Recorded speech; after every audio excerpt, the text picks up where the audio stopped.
How to add a simple product on buybayan. First, go to the seller dashboard and click the product button. Click on the Add New Product button. Add the title of the product.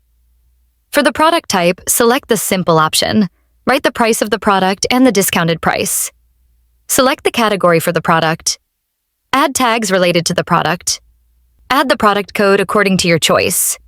Write a short description of the product that contains a few lines and add the long description as detailed as you like. Add the product cover photo here.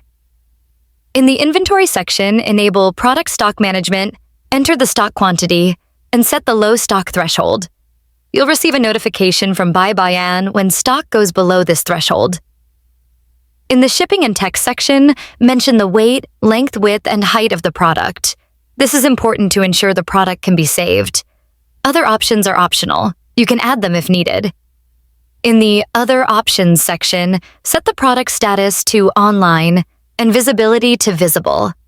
Note: you cannot save the product without at least one product image, title, product code, product width, height, length, and weight.